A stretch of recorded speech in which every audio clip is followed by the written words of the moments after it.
Chers frères et sœurs, le Christ, dans l'extrait de l'évangile de ce jour, prie pour ses disciples et pour ceux qui accueilleront leurs paroles et croiront en lui. Il demande au Père l'unité des croyants.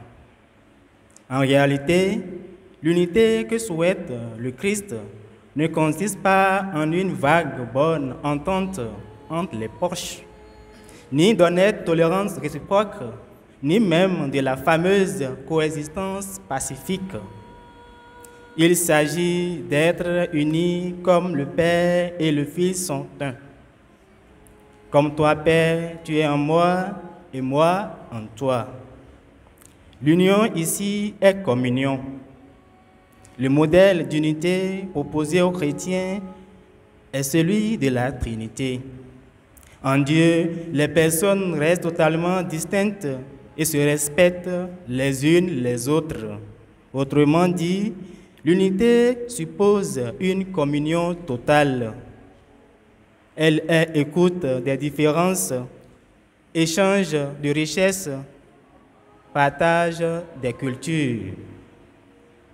C'est donc pour les nombreuses unions brisées, les oppositions de valeurs culturelles, les mouvements pour une spiritualité sans Dieu, les haines dans le monde comme dans l'Église qui font encore l'actualité dans les journaux que le Christ prie.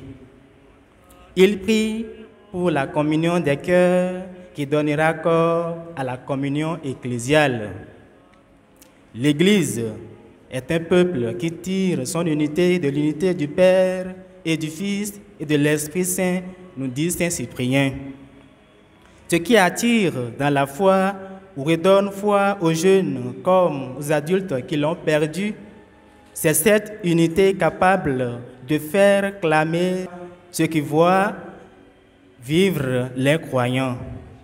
Voyez comme ils s'aiment. C'est bien ce peuple des croyants que Saint Jean, dans la première lecture, présente en des termes apocalyptiques.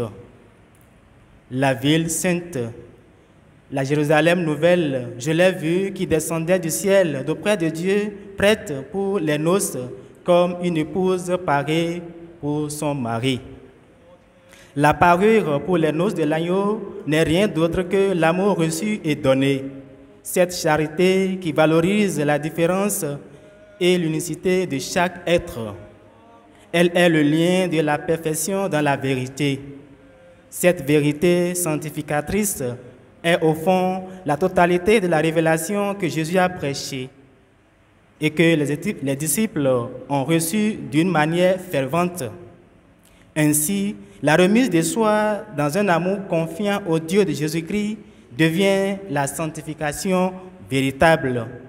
L'unité dans la foi et dans la charité fait de ceux qui en vivent des missionnaires du Christ pour la vie éternelle. L'unité des chrétiens évangélise et forme l'Église. Elle est le reflet de la glorieuse perspective de l'unité parfaite qui règne entre tous les membres de l'Église triomphante.